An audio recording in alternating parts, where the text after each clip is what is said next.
ادب نواز دوستوں اور ساتھیوں، آداب، السلام علیکم۔ ادب نواز دوستوں اور ساتھیوں، آداب، السلام علیکم ورحمۃ اللہ وبرکاتہ۔ تحریک بقائے اردو کے اس پیج پر آج پہلی بار آپ کے سامنے ناچیز مشتاق احمد وانی آپ کے روبرو ہے اور آپ سے ادبی گفتگو اور اپنے بارے میں بہت ساری ایسی باتیں کہ جو آپ تک شیئر کرنا، آپ تک پہنچانا میں ضروری سمجھتا ہوں۔ مجھے امید ہے کہ آپ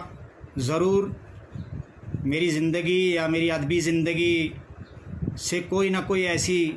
بصیرت یا کوئی نہ کوئی روشنی آپ کو ضرور ملے گی، اور کہیں نہ کہیں کوئی ایک بات میری آپ کو پسند آئے جو میرے لیے بھی اور آپ کے لیے بھی رہنمائی کا باعث بن سکتی ہے۔ دوستو، ایک قلمکار کی حیثیت سے آج جو مجھے آپ کے سامنے اپنا آپ متعارف کروانے یا اپنی زندگی کے کچھ اہم پہلوؤں کے بارے میں گفتگو کرنے کا موقع ملا ہے، اس کے لیے میں تہہ دل سے شکریہ بجا لاتا ہوں تحریک بقائے فروغ اردو کا، کہ جنہوں نے مجھے یہ اسٹیج فراہم کیا تاکہ میری آواز اور میرے تجربات، میرے مشاہدات، میرے افکار و نظریات لوگوں تک پہنچیں اور اس میں میری بھی اصلاح اور لوگوں کی اصلاح کو کوئی پہلو نکل آئے۔ میں اپنے بارے میں 3 پہلوؤں کے حوالے سے آپ کے سامنے اپنی زندگی کے کچھ گوشے رکھوں گا، جس میں میری پیدائش،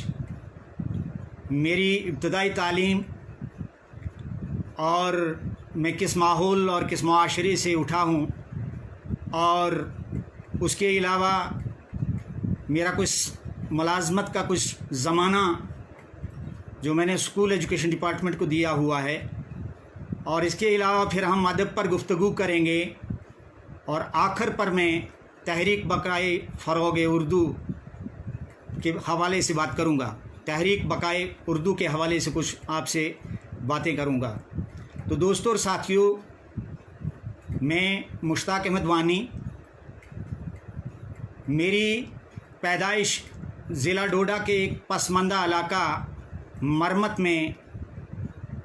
1960 عیسوی ایک غریب خاندان سے میں اٹھا ہوں، اور علاقہ بنجر زمین سے تعلق رکھتا ہے۔ ایک ایسا علاقہ کہ جس زمانے میں علاقہ مرمت میں پڑھا کرتا تھا، اس زمانے کا وہ مرمت کا علاقہ اور آج کے مرمت کے علاقے میں فرق بہت ہے۔ اس زمانے میں سڑک، گاڑیوں کی آمد و رفت بالکل نہیں تھی، اور میں پیدل اسکول جایا کرتا تھا۔ 14 کلومیٹر میں دن کا سفر طے کرتا تھا اسکول کا، آنے جانے میں 7 کلومیٹر ایک طرف، 7 کلومیٹر دوسری طرف۔ میری ابتدائی تعلیم اپنے آبائی گاؤں government high school, government middle school, اس وقت سینٹرل اسکول تھا وہ، بہوتا میں ہوئی۔ اس کے بعد میں گورنمنٹ ہائی اسکول گوہا سے میں نے میٹرک کا امتحان پاس کیا، اور اس کے بعد میں 1 سال سری نگر میں اپنے بہن اور بہنوئی کے ساتھ رہا۔ یہاں میں اس بات کا ذکر کرنا بہت ضروری سمجھتا ہوں کہ 10ویں سے لے کر آگے MA تک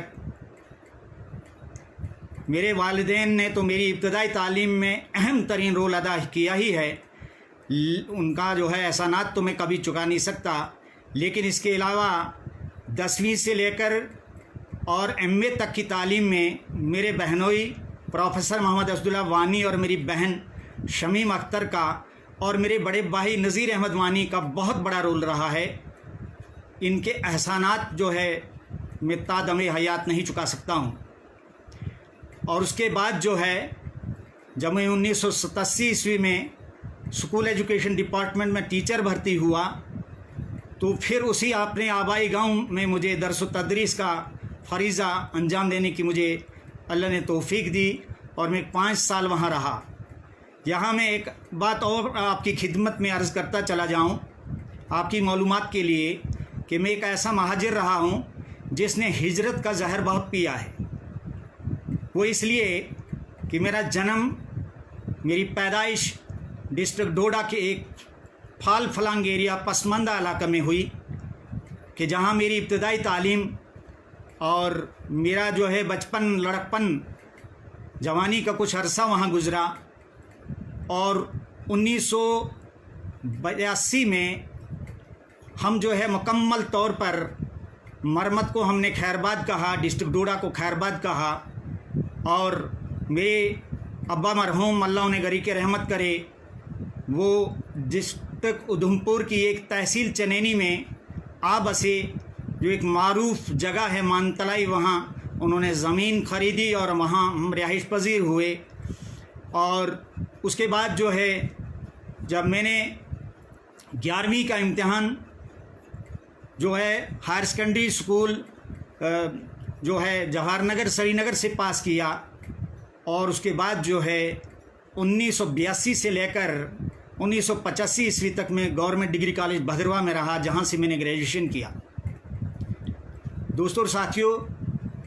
اس کے بعد جو ہے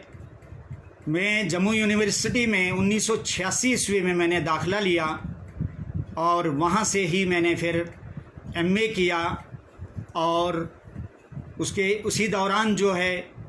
میری ملازمت جو ہے مجھے ملی، اور اس کے بعد جو ہے میں کچھ ایک آدھ سیمسٹر جو ہے میں نے پرائیویٹ طور پر کیا، اور اس کے بعد میں نے جو ہے PhD اسی جموں یونیورسٹی سے کیا، اور PhD میں میرے استاد محترم تھے پروفیسر ظہور الدین صاحب، ان کے انڈر میں نے کام کیا۔ اور اس کے بعد جو ہے لکھنے پڑھنے کا شوق چونکہ مجھے بچپن ہی سے تھا، اور اعلیٰ تعلیم حاصل کرنے کا شوق بھی مجھے بچپن ہی سے تھا، اس طرح سے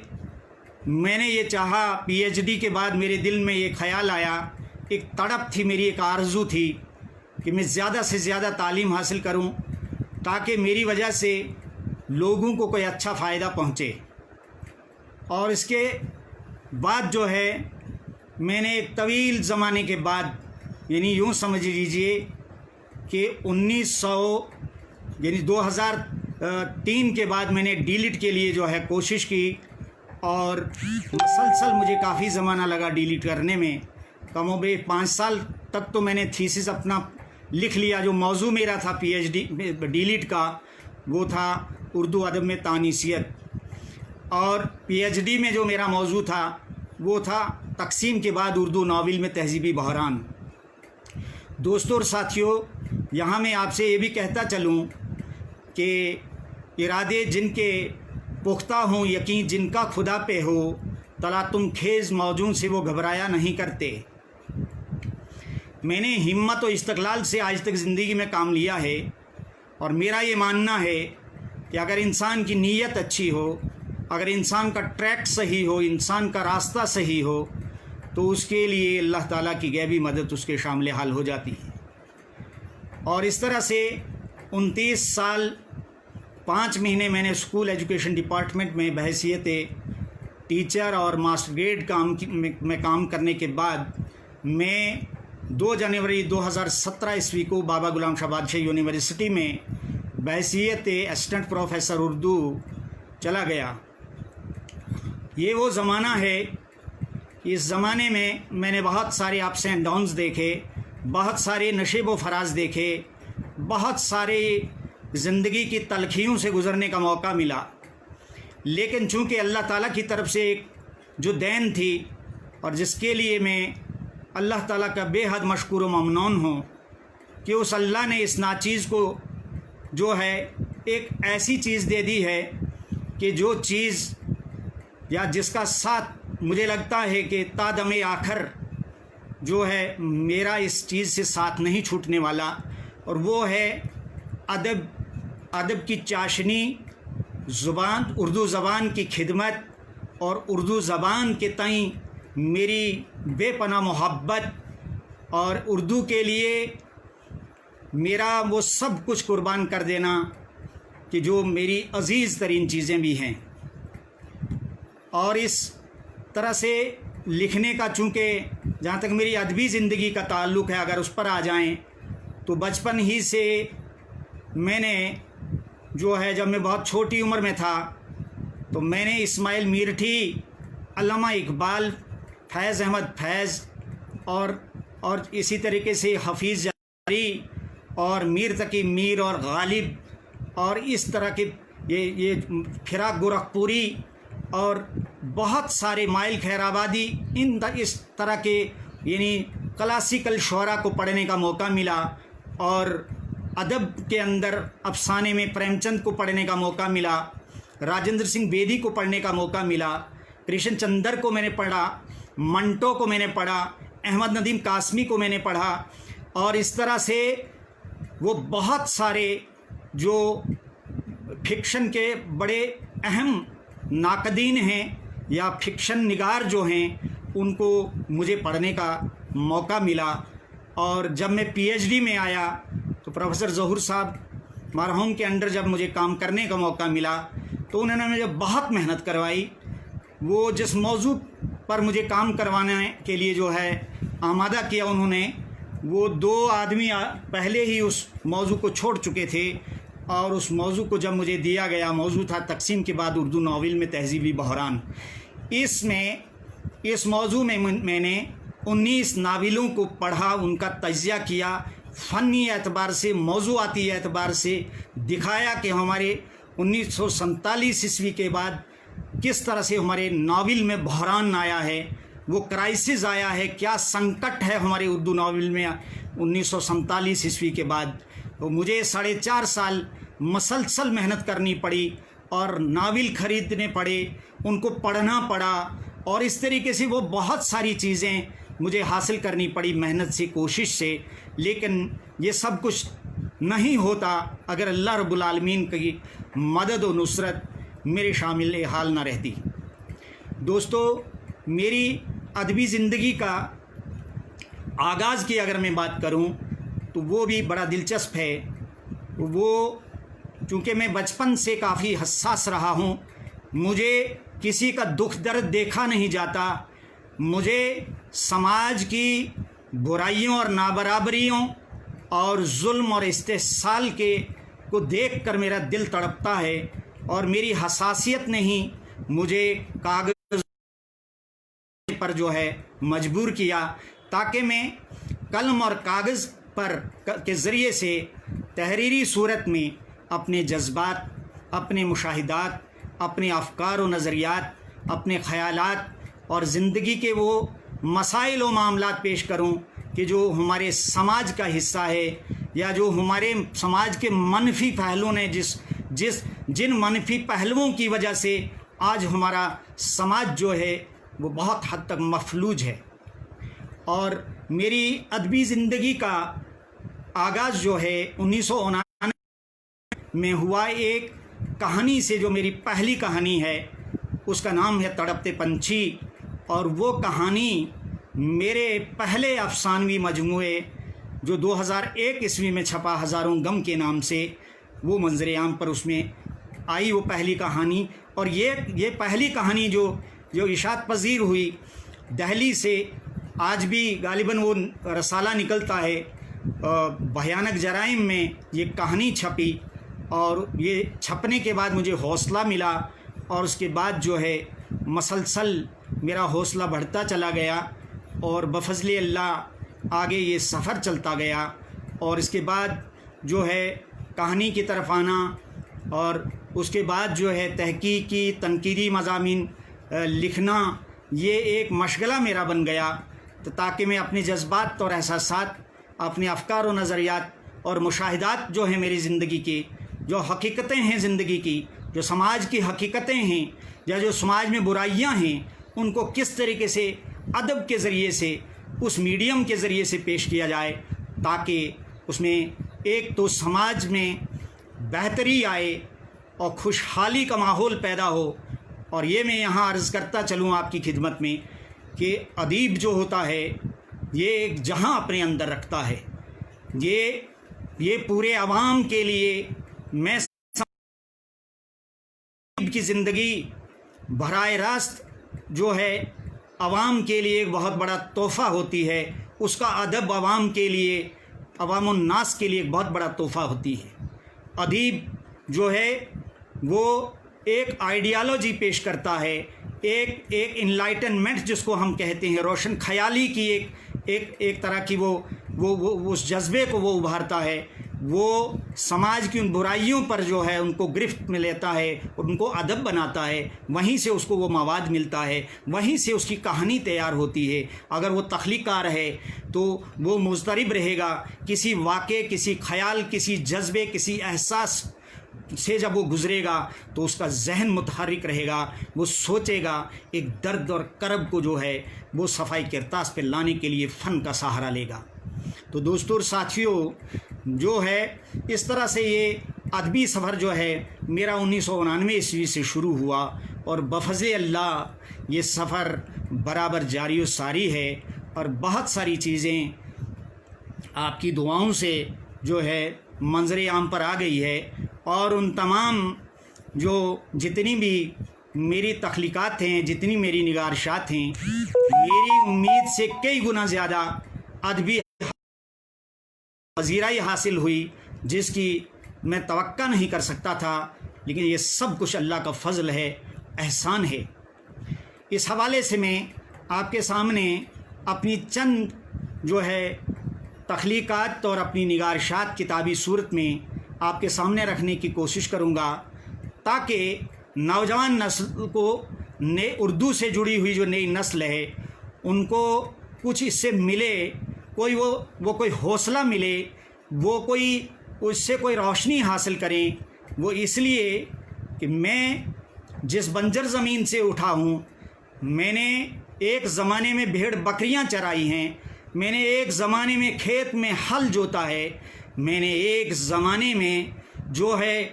بہت کٹھن ترین زندگی ایک مزدور کی حیثیت سے بھی میں نے کام کیا ہے، اور سنگلاخ چٹانوں سے گزرنے کے بعد ایک آدمی کو اللہ تعالیٰ اس کو یہ توفیق دیتا ہے کہ وہ مسلسل محنت اور کوشش اور لگن سے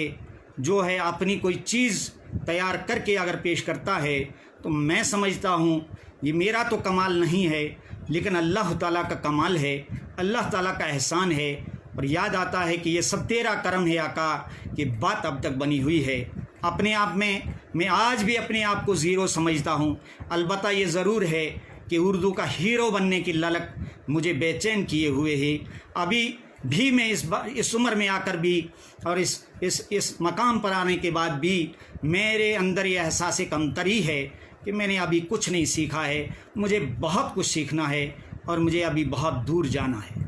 اب آپ کے سامنے میں جو ہے پہلا جو میرا افسانوں کا مجموعہ چھپا، اس کا نام تھا ہزاروں غم، وہ اس وقت میرے یہاں نہیں ہے۔ اس کے بعد 2002 میں میرا پی ایچ ڈی کا تھیسس چھپا، جو ہے تقسیم کے بعد اردو ناول میں تہذیبی بحران۔ اس کی پذیرائی ادبی حلقوں میں میری امید اور توقعات سے کئی گنا زیادہ ہوئی، اور مجھے یہ امید نہیں تھی کہ یہ تھیسس چھپنے کے بعد لوگ اس کو جو ہے ایک حوالہ جاتی ڈاکومنٹ سمجھیں گے، اور یہ چھپا 2002 میں ایجوکیشنل پبلشنگ ہاؤس دہلی، اور 451 صفحات پر مشتمل یہ میرا پی ایچ ڈی کا تھیسس کتابی صورت میں چھپ چکا ہے۔ اس طرح سے 2004 میں میرے جو ہے تحقیقی و تنقیدی مضامین کا مجموعہ آیا، آئینہ در آئینہ، اور یہ بھی